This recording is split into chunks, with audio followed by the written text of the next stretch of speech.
Miss Swati Maliwal जी।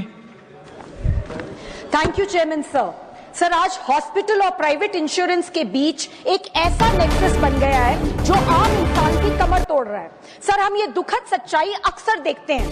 Patient की hospital में death हो जाती है, इंश्योरेंस कंपनी क्लेम रिजेक्ट कर देती है, हॉस्पिटल बॉडी देने से मना कर देता है, हॉस्पिटल के बाहर माँ अपने बच्चे की बॉडी लेने के लिए अपने कंगन लेके खड़ी होती है।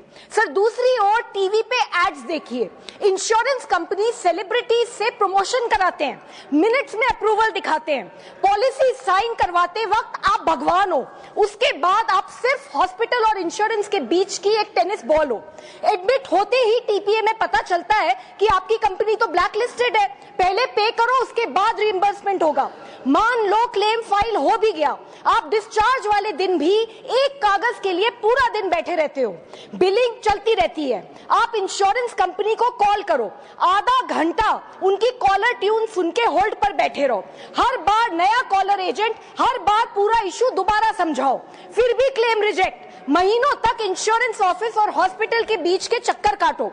सर, इरडाई के मुताबिक 2024 में 26,000 करोड़ के इंश्योरेंस क्लेम्स रिजेक्ट हुए हैं, जो कि पिछले साल से लगभग 20% ज्यादा है। इस वजह से हर साल करोड़ों इंडियंस गरीब हो जाते हैं। आज देश के बड़े हॉस्पिटल्स और इंश्योरेंस कंपनीज ज्यादातर विदेशी प्राइवेट इक्विटी ने खरीद ली हैं। Hospitals deliberately bills policy limit के हिसाब से बढ़ाते हैं। अगर पॉलिसी 10 लाख की है तो बिल भी 10 लाख का होगा, और अगर 5 लाख की है तो उसी बीमारी के इलाज का बिल 5 लाख का होगा।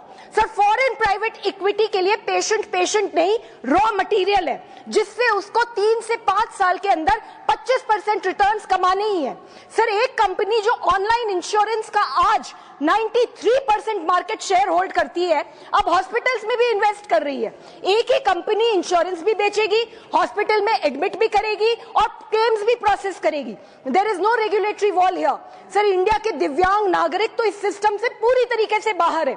80% के पास हेल्थ इंश्योरेंस है ही नहीं, अप्लाई किया तो भी बिना किसी एक्सप्लेनेशन के सीधा rejection. Sir, this is discriminatory and illegal. I demand 1, सरकारी हॉस्पिटल्स की हालात सुधारे जाने चाहिए और हॉस्पिटल, प्राइवेट हॉस्पिटल्स के प्रोसीजर्स के रेट्स का नेशनल शेड्यूल बनाना चाहिए, सख्ती से लागू होना चाहिए।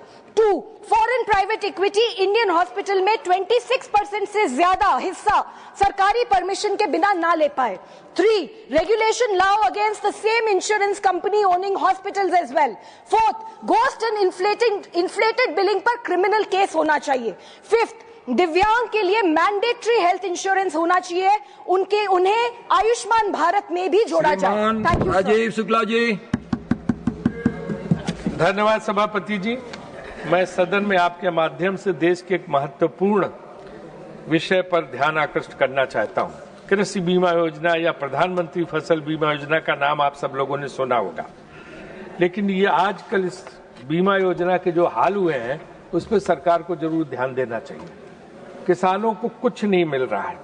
ये योजना बड़े उद्देश्य के साथ शुरू की गई थी। कहा गया था कि कम प्रीमियम देकर किसान प्राकृतिक आपदाओं, सूखा, बाढ़, ओलावृष्टि, कीट रोग आदि से सुरक्षा पाएंगे।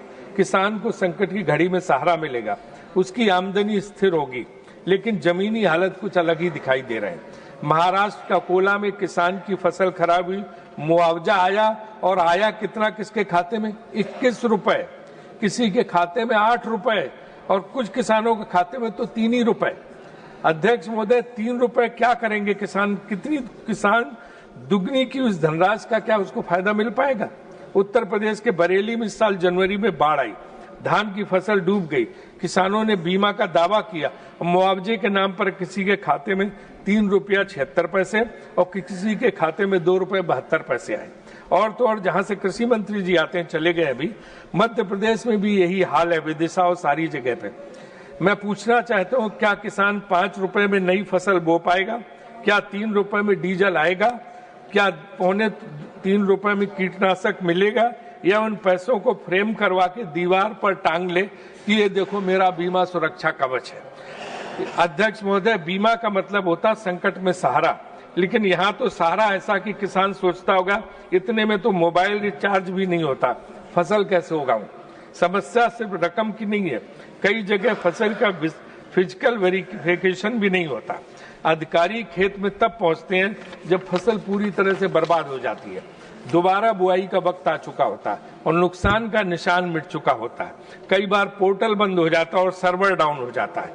किसान चक्कर में लगाता रहता है और उतनी की चप्पल घिस देता है जितना मुआवजा भी उसे हासिल नहीं होता है। ऊपर से एरिया अप्रोच के नाम पर औसत निकाल दिया जाता है। अगर पूरे क्षेत्र का औसत ठीक बता दिया गया तो जिस किसान की पूरी फसल चौपट हुई उसे भी कहा जाता है कि आपके इलाके में तो सब सामान्य है। अध्यक्ष महोदय, एक और मजेदार बात है, किसान 1.5 से 2% प्रीमियम देता है, बाकी पैसा सरकार देती, यानी जनता का पैसा। बीमा कंपनियों को हजारों करोड़ का प्रीमियम मिलता है, ये प्राइवेट है सर। जब साल सामान्य होता तो दावे कम आते और कंपनियों का लाभ बढ़ता रहता, पर जब किसान की बारी आती तो उसके हिस्से में 3 रुपए 5 रुपए आते। कभी कभी सीधे अकाउंट से ही कंपनियां पैसा निकाल लेती है। ऐसा जोखिम किसान और सरकार उठाए और लाभ कोई और ले जाए। मैं सरकार से आग्रह करता हूं कि दावे के निपटान और भुगतान की स्पष्ट समय सीमा श्रीमान सदानंद महालू सेठ धनवाड़े जी। Thank you, Chairman Sir. I rise to draw the attention of this August House to a very serious problem faced by farmers in Goa due to frequent and unchecked intrusion of wild animals into agricultural fields. Agriculture is the main source of livelihoods for many families in rural Goa.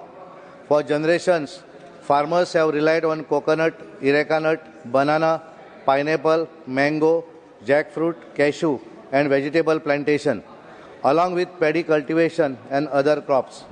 These farms include small family-owned plots, community lands, and large units. They sustain livelihoods and preserve our traditional way of life. In recent years, farming has become extremely difficult due to repeated crop destruction by wild animals.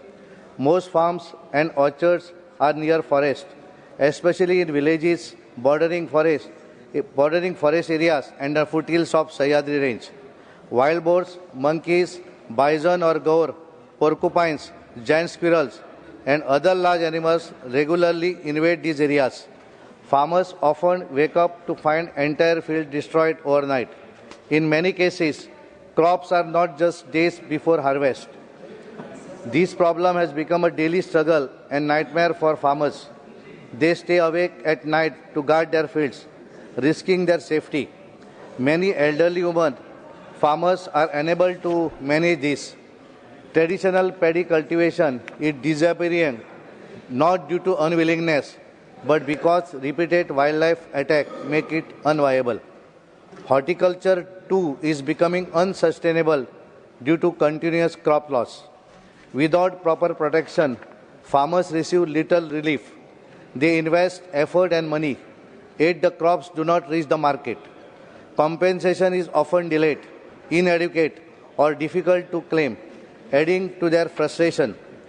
Chairman Sir, the people of Goa respect wildlife and nature. There is no demand to harm animals, but there must be a balance between wildlife protection and farmers' survival. At present, the farmers is paying the price.